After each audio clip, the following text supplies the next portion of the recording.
Hello Muslim friends of the world. Bayan Ulgii is a provincial city located in the far west of Mongolia, set to become a unique region where the Muslim community can practice their faith and religion safely and openly. This province is expected to be a welcoming environment for Muslims, featuring well-designed mosques, Islamic schools, and cultural centers to support their religious and educational needs. The President of Mongolia, on one occasion, stated that Bayan Ulgii is evidence of the Mongolian nation's dedication to openness and diversity. Bayan Ulgii is inhabited by around 90,000 people, with 90% of them being ethnic Kazakhs who practice Islam. Therefore, the primary language used in this area is Kazakh. Bayan Ulgii is located in an isolated region of Mongolia, surrounded by mountains. As a result, visiting this city feels like traveling back 20 years due to the lack of modernization. Bayan Ulgii has been bypassed during the rapid growth experienced by other mining cities in the vicinity. Additionally, the low houses made of mud bricks, along with traditional Kazakh clothing and customs, all contribute to the impression of the city being left behind. However, this is where the beauty of Ulgii lies, in its rural charm. Most of the population still leads a nomadic lifestyle, with livestock farming as their main occupation. They are very accustomed to seasonal migrations to find suitable places to meet their food and grazing needs. Bayan Ulgii is home to the Muslim community of Mongolia. Historically, the Mongols were known as destroyers of Islamic territories. The Islamic Golden Age, centered around the Abbasid dynasty, ended at the hands of the Mongols. In 1258 AD, 656 Hijri, the Mongol invasion led by Burke Khan destroyed Baghdad, leveling it to the ground. Consequently, the knowledge accumulated over hundreds of years and neatly stored in the Baghdad library called Baitul Hikmah was wiped out in an instant. Prior to this, the Abbasid dynasty, with all its grandeur, had been the center of world civilization in various fields of knowledge, not only in religion but also in philosophy, physics, medicine, and more. The Mongols were known as legendary conquerors with terrifying brutality. The Mongol Empire controlled an area of 24 million square kilometers, which equates to 17.81% of the Earth's land area. They ruled for 150 years, from 1206 to 1368. At its peak, the empire controlled 33 million square kilometers, with an estimated population of 100 million. Their empire spanned all of Mongolia, China, parts of Burma, Romania, Pakistan, Siberia, Ukraine, Belarus, Anatolia, and Cilicia.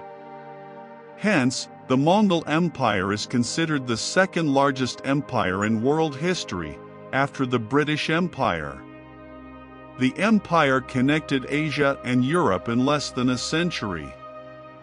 However, after dominating the world, Mongolia eventually faced destruction, leaving it as a landlocked country in East Asia, bordered by Russia to the north and China to the south.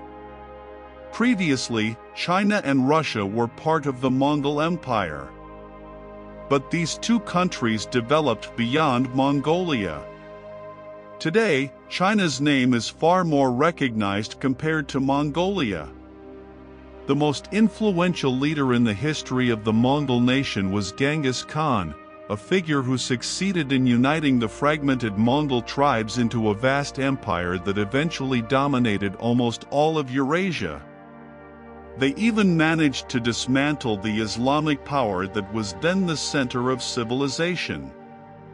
However, in the end, Genghis Khan's grandson, Burke Khan, embraced Islam in 1252 AD. 650 Hijri. He became the first Mongol ruler to convert to Islam.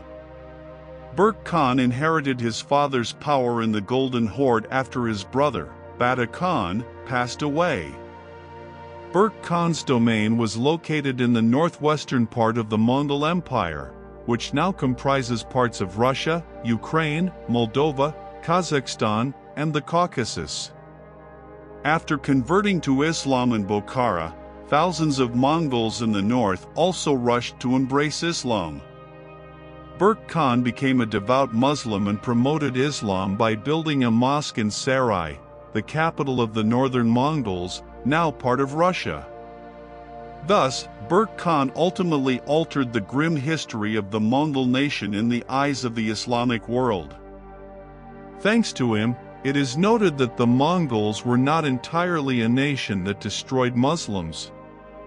In 1258 AD, Hulagu, along with approximately 200,000 of his troops, besieged Baghdad. The city was attacked and bombarded to such an extent that the Caliphate sent a figure named Ibn al-Alqami to propose negotiations. However, Hulagu Khan rejected the offer. The Mongols attacked Baghdad on February 10, 1258. The Caliph and 300 high-ranking officials surrendered unconditionally. 10 days later, they were executed, including most of the Caliph's family and many innocent civilians. The attack on Baghdad, which was the center of the Abbasid Caliphate, also resulted in the destruction of various intellectual works by Muslim scholars and philosophers. In addition to the massacre, the Mongol forces burned educational facilities, libraries, and drowned important books of that time. Although it was a dark chapter in Islamic history, the fall of the Abbasids and several other Muslim states opened the door for the spread of Islam among the Mongols. After conquering the Muslim lands, the Mongols began to coexist with the surviving Muslim population. The Mongols interacted with Muslim residents and started to learn about Islamic values and teachings. This marked the beginning of the Mongol conversion to Islam. Before encountering Islam, the Mongols were followers of shamanism, a belief in worshipping stars and the rising sun. Their deity was called Tingri, the eternal blue sky. This religion was an ancestral heritage passed down through generations. Although they acknowledged the existence of a deity, Tingri, the Mongols did not greatly revere him.